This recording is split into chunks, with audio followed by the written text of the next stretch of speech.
Before we dive into a set of facts and statistics that may boggle your mind, it's my duty to read you your Milo-approved Miranda rights. You have the right to controversial opinions and speech.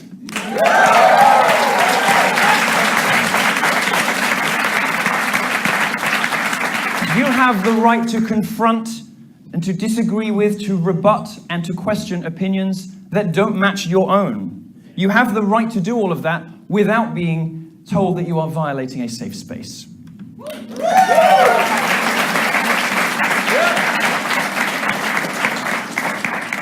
You have the right to reject the brainwashing forced upon you by professors that make Obama look like the aforesaid Che Guevara.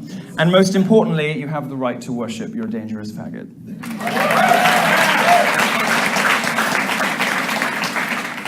Now, I'm not a real policeman, but no, I know. I have had some policemen in me. Sorry, I'll stop. It's cheap. It's cheap. It's cheap. You should stop laughing. It just encourages me. That's not even in here. I'm just...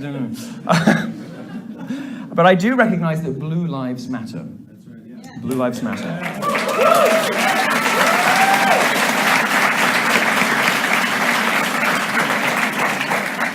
Black Lives Matter doesn't really care about black lives.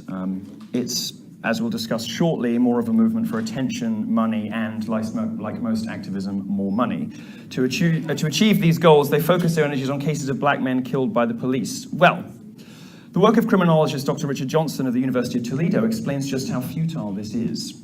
And some of this stuff is tough to listen to. Some of this stuff is not pleasant. It's not the kind of thing that you want to discuss over cocktails, but it's important to understand the problem if you're going to fix it, which Black Lives Matter definitely can't.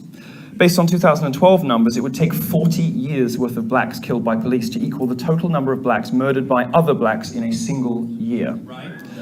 Less than 400 people a year are killed by cops. 61% of them are white men. 32% are black males.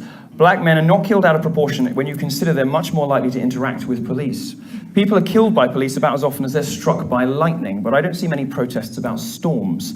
Black males are 58% of those killed legally by private citizens in self-defense. And you think, aha, we've got you on something. Except 75% of them were killed by other blacks. FBI statistics on murder lay bare the real threat to black lives in America, and that is other blacks. Black men are about 6.5% of the US population, but they commit 52% of all murders.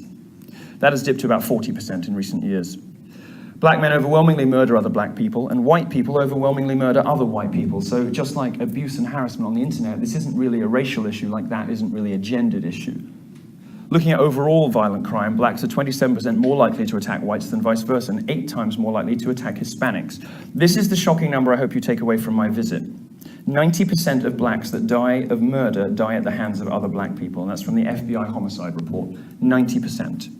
We're not here to talk about why this happens, why 74% of black children are raised without fathers per Health and Human Services, and why the government seems intent on continuing a cycle of destruction within the black community. My message is simple.